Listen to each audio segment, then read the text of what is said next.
Hello friend, welcome my YouTube channel. मेरे channel का नाम है मेहंदी आर्ट सोनम 2.8 और आप सब कैसे हैं। आई होप आप सब अच्छे होंगे और मैं भी बहुत अच्छी हूँ। आज मैं आपको बताऊंगी कि 25 तारीख के बाद मैंने क्यों वीडियो नहीं डाली है और मेरे साथ क्या प्रॉब्लम हुई थी, वो सब मैं आज आपको बताऊंगी। अगर आप एक यूट्यूबर हैं तो प्लीज़ मेरी बातों पर ध्यान देना, वरना आप भी पछताओगे। क्योंकि मैं तो बहुत पछताई थी। अब पता नहीं भगवान ने मेरे लिए बहुत अच्छी बात कर दी कि मेरी आईडी मुझे वापस दे दी, वरना मेरी आईडी कभी मुझे लगता नहीं था कि मेरी आईडी अब वापस आ भी पाएगी। तो 25 तारीख से मैंने वीडियो क्यों नहीं डाला, क्योंकि मैंने 25 तारीख को वीडियो सुबह 7 बजे डाली थी। उसके बाद मैं दूसरी वीडियो की तैयारी कर रही थी, तो मेरा फ़ोन भर गया था। तो मैंने अपने फ़ोन में रीसेट मार दिया था। रीसेट मारने के बाद मैंने जब अपनी आईडी बनाई तो मैं पासवर्ड भूल चुकी थी। तो यही बात मैं आपको समझा रही हूँ कि आपको क्या करना है, अपनी जो भी आईडी है उसका पासपोर्ट, ईमेल आईडी और नंबर ज़रूर अपनी कॉपी पर लिख लेना है, जिससे कि आपको कोई भी प्रॉब्लम ना आए। मेरे साथ ये प्रॉब्लम हो गई थी, आपको पता नहीं है मैं कितना रोई थी। मेरी ये सारी आंखें सूज गई थी रोते रोते। और 4-6 दिन बाद मेरी आईडी वापस आ गई है। अब मैं बहुत खुश हूँ, इसीलिए मैं आज मेहंदी की वीडियो नहीं लाई हूँ। आज मैं आपसे खुद बात करने आई हूँ और खुद आपको समझाने आई हूँ।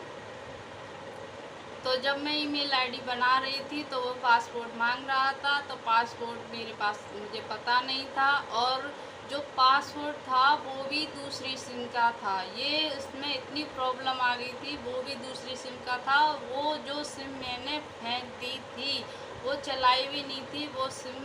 वो सिम का पासवर्ड उसमें लगा था। मैं बहुत परेशान हो गई। फिर मैंने वो सिम का नंबर ढूंढने के बाद सिम का नंबर मिल गया। वो दूसरे बंदा चला रहा था। उससे मैंने कहा प्लीज़ ओटीपी दे दो। उन्होंने ओटीपी नहीं दिया। तो मैं बहुत रोई, लेकिन उन्होंने ओटीपी नहीं दिया और मेरा नंबर भी ब्लैक लिस्ट में डाल दिया था।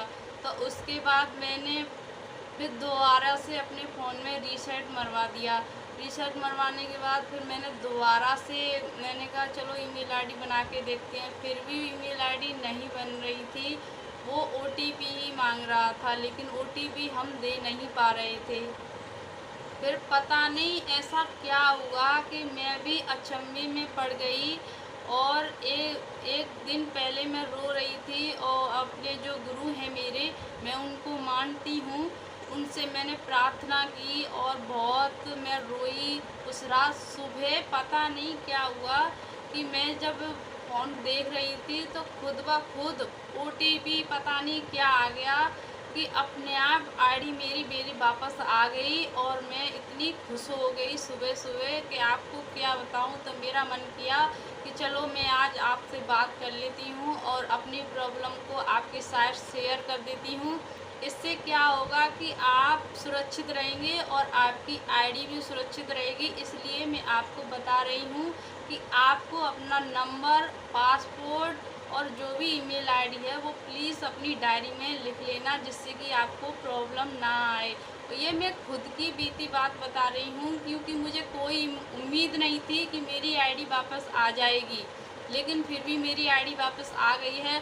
क्या पता आपकी आईडी ना आए वापस। तो इसके लिए आपको यही करना है कि अपनी ईमेल आईडी और पासपोर्ट प्लीज़ कॉपी में लिख कर रखना, जिससे कि यूट्यूब कोई वो नहीं है कि यूट्यूब का या यूट्यूब तुमको आईडी दे देगा, नहीं देगा, कोई कुछ नहीं करेगा।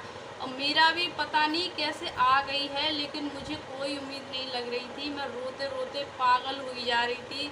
और मेरे मन में ये भी नहीं था, मैं दूसरा चैनल भी नहीं बनाना चाहती थी, क्योंकि मेरे वीडियो पर ऐड भी आने लगे थे, मेरे सब्सक्राइब भी सही हो गए थे। इसलिए मैं दूसरी आईडी बनाने के बारे में तो सोच भी नहीं सकती थी।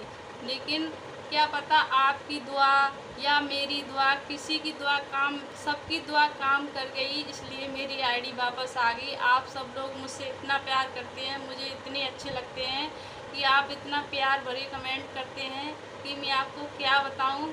मैं आपके लिए दिल से शुक्रिया करना चाहती हूँ कि आपने मेरे लिए भगवान से प्रार्थना की और मेरी आईडी वापस आ गई।